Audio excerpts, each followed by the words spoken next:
Hello friends, welcome to மக்கள் சேவை channel. இன்றைக்கி நம்ம ஒரு சூப்பரான இன்ஃபர்மேஷன் பற்றி தான் பார்க்க போகிறோம். அதாவது இந்தியா போஸ்ட் ஆஃப் ஜிடிஎஸ் வேலைவாய்ப்புக்கு எவ்வளோ கட் ஆஃப் இருந்தால் உங்களுக்கான வேலைவாய்ப்பு வந்து கிடைக்கும். இதுக்கு முன்னாடி ப்ரீவியஸாக எவ்வளோ கட் ஆஃபில் வேலைலாம் வாங்கியிருக்காங்க. இப்போ இதை பற்றின மொத்த இன்ஃபர்மேஷன் தான் இந்த வீடியோ வந்து பார்க்க போகிறோம். இந்த வீடியோ ஸ்கிப் பண்ணாமல் ஃபுல்லாக பாருங்கள். அது மட்டும் அல்ல, இந்த வீடியோ நிறைய பேருக்கு ஷேர் பண்ணுங்க. ஃபஸ்ட் இந்த வெப்சைட்டை பண்ணிக்கோங்க. இந்த வெப்சைட்கான லிங்க்கை நான் டிஸ்கிரிப்ஷன் வந்து கொடுத்துட்றேன். இந்தியா போஸ்ட் ஜிடிஎஸ் online.government.in இதான் வந்து பார்த்தா அஃபிஷியல் வெப்சைட். ஓகே, சமீபத்தில் இந்தியா போஸ்ட்லேருந்து மாபெரும் வேலைவாய்ப்பு வந்து அறிவிச்சிருக்காங்க. கிட்டத்தட்ட 44,228 வேக்கன்சி வந்து கொடுத்துருக்காங்க. இந்தியா முழுக்க வேலைவாய்ப்பு வந்து அறிவிச்சிருக்காங்க. தமிழகத்துக்கு மட்டும் 3,789 வேக்கன்சி வந்து கொடுத்துருக்காங்க. தமிழகத்தில் உள்ள எல்லா இடங்கள்லையுமே உங்களுக்கான வேலைவாய்ப்பு வந்து இருக்க போகுது. இப்போ இந்த வேலைக்கு யார் யாரெல்லாம் அப்ளை பண்ணலாம், இது தேவை எலிஜிபிலிட்டி என்ன, ஜாப் எப்படி இருக்க போகுது, இதை பற்றின மொத்த இன்ஃபர்மேஷன் நம்ம சேனலில் வீடியோ வந்து போட்டிருக்கோம். அதுக்கான லிங்க்கை நான் டிஸ்கிரிப்ஷன் வந்து கொடுத்துறேன். அந்த வீடியோ பார்த்து நீங்கள் தெரிஞ்சுக்கோங்க. இது வரைக்கும் இந்த வேலைக்கு ஆன்லைன் மூலமாக அப்ளை பண்ணாதவங்க எப்படி ஆன்லைன் மூலமாக அப்ளை பண்ணுறதுக்கான வீடியோ நம்ம சேனலில் வந்து போஸ்ட் பண்ணியிருக்கோம். அதுக்கான லிங்க்கையும் நான் டிஸ்கிரிப்ஷன் வந்து கொடுத்துறேன். அந்த வீடியோ பார்த்து நீங்களே இந்த ஜாப்க்கு ஆன்லைன் மூலமாக அப்ளை பண்ணலாம். இப்போ நம்ம பார்க்க போகிறது அடுத்த கட்டமாக இந்த வேலைக்கு எவ்வளோ கட் ஆஃப் மார்க் இருந்தால் உங்களுக்கு வேலை கிடைக்கும் அப்படின்றத பற்றி பார்த்துடலாம். ஃபர்ஸ்ட் ஆஃப் ஆல், இந்த வேலையை பொறுத்த வரைக்கும் உங்களுக்கு எக்ஸாமோ இன்டர்வியூ எதுவுமே வந்து கிடையாது. டைரெக்டாக மெரிட் மூலமாக தான் வந்து செலெக்ஷன்ஸ் பண்ணுறாங்க. ஸோ செலெக்ஷன் ப்ராசஸை பொறுத்த வரைக்கும் உங்களுக்கு தேர்வு கிடையாது, நேர்காணல் எதுவுமே வந்து கிடையாது. யார் வந்து 10ஆம் வகுப்பில் அதிகபட்ச மதிப்பெண் எடுத்திருக்காங்களோ அவங்கள தான் வந்து பார்த்தா ரிசர்வேஷன் படி செலெக்ஷன்ஸ் வந்து பண்ணுறாங்க. இப்போ அதை பற்றி நம்ம வந்து பார்க்கலாம். ஓகே, இப்போ ஹோம் பேஜில் தமிழ்நாடு இருக்குது பாருங்கள். இந்த ஆப்ஷன் நீங்கள் வந்து கிளிக் பண்ணிங்கன்னா இந்த மாதிரி தான் ஒரு பேஜ் ஓப்பன் ஆகும். தமிழ்நாட்டில் பல்வேறு சர்க்கிளில் உங்களுக்கான வேலைவாய்ப்பு வந்து கொடுத்துருக்காங்க. நீங்கள் எந்த டிவிஷன் அப்ளை பண்ணுறீங்க அப்படிலோ அந்த டிவிஷன் நீங்கள் செலக்ட் பண்ணிக்கோங்க. செலக்ட் பண்ணிட்டு வியூ போஸ்ட் அப்படின்ற ஆப்ஷன் நீங்கள் வந்து கிளிக் பண்ணிங்கன்னா அந்த ரீஜனில் இருக்க எல்லா போஸ்ட்டுமே உங்களுக்கு வந்து ஓப்பன் ஆகும். இதில் அந்த ரீஜனில் இருக்க எல்லா வேக்கன்சியுமே கொடுத்துட்டாங்க பாருங்கள். ஒவ்வொரு டிஸ்ட்ரிக்ட்லையுமே பல்வேறு வகையான வேக்கன்சிஸ் வந்து அறிவிச்சிருக்காங்க. நீங்கள் உங்கள் டிஸ்ட்ரிக்டில் எவ்வளோ வேக்கன்சி கொடுத்துருக்காங்க அதுலேயுமே நீங்கள் செக் பண்ணி பார்த்துக்கலாம். இப்போ இதில் என்ன அறிவிச்சிருக்காங்க அப்படின்னா, நான் வந்து திருவண்ணாமலை டிவிஷன் வந்து கிளிக் பண்ணியிருக்கேன். அதில் ஒவ்வொரு போஸ்ட் ஆஃபீஸ் வைஸாக வேக்கன்சி கொடுத்துருக்காங்க பாருங்கள். முதல்ல அந்த ஆஃபீஸ் நேம், அதாவது படவேடு அப்படின்ற ஒரு போஸ்ட் ஆஃபீஸில் எந்தமான வேலைவாய்ப்பு வந்து அறிவிச்சிருக்காங்கன்னா அசிஸ்டன்ட் பிரான்ச் போஸ்ட் மாஸ்டர் கொடுத்துருக்காங்க. எந்த கேட்டகரினா யூஆர் அன்ரிசர்வ்டு. இந்த யூஆர் கேட்டகரியை பொறுத்த வரைக்கும் யார் வேணுனாலும் நீங்கள் தாராளமாக அப்ளை பண்ணிக்கலாம். இந்த ஒரு போஸ்ட் ஆஃபீஸ் இருக்குது, இந்த லொக்கேஷன் இருக்க போஸ்ட் ஆஃபீஸுக்கு யூஆர் கேட்டகரி அன்ரிசர்வ்ட் கேட்டகரியை பொறுத்த வரைக்கும் BC, MBC, OBC, DNC, SC, ST யார் வேணுனாலும் இந்த ஒரு லொக்கேஷனுக்கு அப்ளை பண்ணலாம். அதை ஞாபகம் வச்சுக்கோங்க. இந்த யூஆர் கேட்டகரியில் போய்ட்டு யாராலும் அப்ளை பண்ணலாம். பட் இதில் கொடுத்துருக்காங்க பாருங்கள் எக்கனாமிக்கல் வீக்கர் செக்ஷன்னு. இதுக்கு யார் அப்ளை பண்ணலான்னா ஒன்லி எக்கனாமிக்கல் வீக்கர் செக்ஷன் இருக்காங்க பாருங்கள், அவங்க மட்டும்தான் இந்த லொக்கேஷன், இந்த அம்மாபாளையம் அந்த போஸ்ட் ஆஃபீஸ்க்கு எக்கனாமிக்கல் வீக்கர் செக்ஷனுக்கான சர்டிஃபிகேட் வச்சுருக்கீங்கன்னா அப்படின்னா நீங்கள் மட்டும்தான் இதுக்கு அப்ளை பண்ண முடியும். அதே ஞாபகம் வச்சுக்கோங்க. அதேமாதிரி எஸ்சி கொடுத்துருக்காங்க. இந்த போஸ்ட் ஆஃபீஸ்க்கு வந்து எஸ்சி கொடுத்துருக்காங்கன்னா இதுக்கு எஸ்சி இருக்காங்க பாருங்கள், அவங்க மட்டும்தான் அப்ளை பண்ண முடியும். மற்ற கம்யூனிட்டி அப்ளை பண்ண முடியாது. அதுக்கப்புறம் இதில் வந்து பார்த்தா பிடபிள்யூ கேட்டகரி ஒதுக்கியிருக்காங்க. அதை வந்து பார்த்தா டிஃப்ரெண்ட் ஏபிள் பர்சன் இருக்காங்க பாருங்கள், அவங்களுக்கு ஒதுக்கியிருக்காங்க. ஸோ இந்த போஸ்ட் ஆஃபீஸ்க்கு வந்து டிஃப்ரெண்ட் ஏபிள் பர்சனாக இருக்கீங்கன்னா நீங்கள் மட்டும்தான் அப்ளை பண்ண முடியும். அதன் மீதி இருக்கவங்க யாரும் அப்ளை பண்ண முடியாது. அதேமாதிரி தான் எஸ்டிக்கு ஒதுக்கியிருக்கான எஸ்டி மட்டும் தான் அப்ளை பண்ணணும். ஓபிசிக்கு ஒதுக்கியிருக்கான ஓபிசி மட்டும் தான் அப்ளை பண்ணணும். ஸோ அதை ஞாபகம் வச்சுக்கோங்க. நீங்கள் அன்ரிசர்வ்னு இருக்குது பாருங்கள், அதுக்கு மட்டும்தான் யார் வேணாலும் போயிட்டு நீங்கள் அப்ளை பண்ணிக்கலாம். இப்போ திருவண்ணாமலை டிவிஷன்னா மொத்தமாக ஒரு 120 வேக்கன்சி கொடுத்துருக்காங்க அப்படின்னா நீங்கள் எல்லா வேக்கன்சிக்குமே உங்களுக்கான அந்த எல்லா லொக்கேஷனுக்குமே நீங்கள் தாராளமாக அப்ளை பண்ணலாம். ஏன்னா ப்ரிஃபரன்ஸ் வைஸாக நீங்கள் அப்ளை பண்ணிக்கலாம், ஒன்றும் பிரச்சனை கிடையாது. பட் இப்போ நீங்கள் வந்து பார்த்தா நீங்கள் ஓபிசி கேட்டகரியில் வரீங்க அப்படின்னா நீங்கள் வந்து பார்த்தா யூஆர் கேட்டகரி எல்லா பதவிக்குமே அப்ளை பண்ணலாம். அதேமாரி ஓபிசி பதவி எல்லாமே நீங்கள் அப்ளை பண்ணலாம். இதுவே நீங்கள் ஒரு எஸ்சி கேட்டகரியாக இருக்கீங்க அப்படின்னா நீங்கள் எஸ்சி கீழே எந்தெந்த போஸ்ட் ஆஃபீஸ்லாம் வருதோ அதுக்கு எல்லாமே அப்ளை பண்ணலாம். அதேமாரி யூஆரில் கீழே எதெல்லாம் வருதோ எல்லாத்துக்குமே நீங்கள் அப்ளை பண்ணலாம். ஸோ நீங்கள் ப்ரிஃபரன்ஸ் பொறுத்த வரைக்கும் எவ்வளோ லொக்கேஷன்லாம் நீங்கள் அப்ளை பண்ணிக்கோங்க, தாராளமாக அப்ளை பண்ணலாம். பட் உங்களுக்கு எந்த கம்யூனிட்டியில் எந்த இடத்துல வேக்கன்சி இருக்கோ அந்த இடத்துல அந்தந்த பிளேஸை மட்டும் நீங்கள் அப்ளை பண்ண பாருங்கள். அதுக்கு மட்டும் நீங்கள் ப்ரிஃபரன்ஸ் வந்து கொடுக்க பாருங்கள். ஓகே, ஸோ இப்போ நம்ம எப்படி செலெக்ஷன்ஸ் பண்ணுறாங்க அதை பற்றி வந்து பார்க்கலாம். ஃபார் எக்ஸாம்பிளுக்கு இப்போ அந்த படவேடுன்னு இருக்குது பாருங்கள், இந்த போஸ்ட் ஆஃபீஸ் இந்த லொக்கேஷனுக்கு வந்து ஒரு 200 பேர் அப்ளை பண்ணுறாங்க அப்படின்னு வச்சுக்கலாம். 200 பேரில் வந்து இது வந்து அன்ரிசர்வ்ட் கேட்டகரி அப்படின்றதால யார் வந்து எந்த கம்யூனிட்டியாக இருந்தாலும் சரி அன்ரிசர்வ்ட் அப்ளை பண்ணலாம்.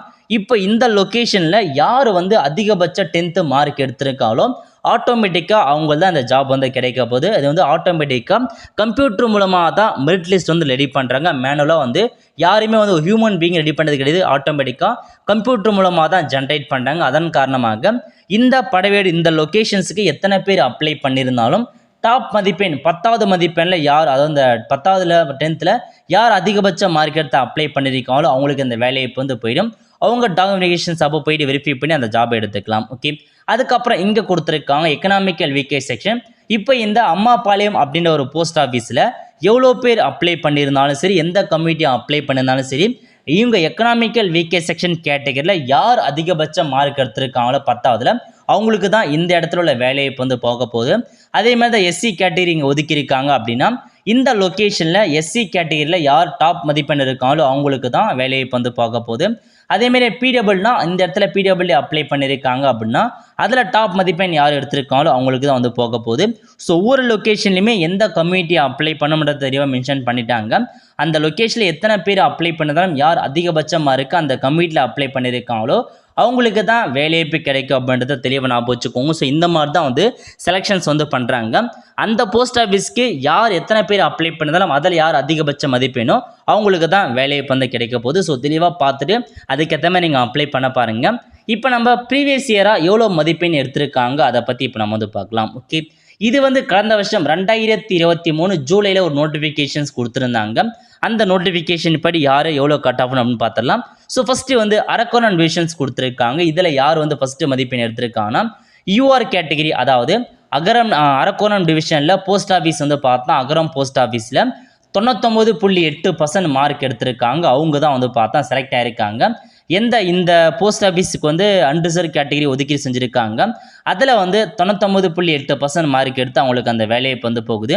அதேமாரி கீழே பாருங்கள் ஓபிசி கேட்டகிரிக்கு இந்த அனந்தலை அப்படின்ற ஒரு போஸ்ட் ஆஃபீஸில் ஓபிசி இடஒதுக்கீட்டில் 97.8% மார்க் எடுத்திருக்காங்க. அவங்களுக்கு வந்து பார்த்தா வேலைவாய்ப்பு வந்து கிடச்சிருக்கு. ஸோ அதிகபட்சமாக ஓபிசியில் இவர் தான் வந்து அதிகபட்ச மார்க் எடுத்திருக்காங்க அந்த பிளேஸுக்கு அப்ளை பண்ணவங்கள, அதனால் இவருக்கு வந்து வேலைவாய்ப்பு வந்து போகுது. அடுத்த கட்டமாக சேம் அனந்தாங்களில் வந்து பார்த்தா எக்கனாமிக்கல் வீக்கேஜ் செக்ஷன் அந்த கேட்டகரியில் வந்து 94% மார்க்கே வந்து கிடச்சிது. அதிகபட்சமாக எக்கனாமிக்கல் வீக்கேஜ் செக்ஷன் வந்து ரொம்ப கம்மியாக தான் இருப்பாங்க.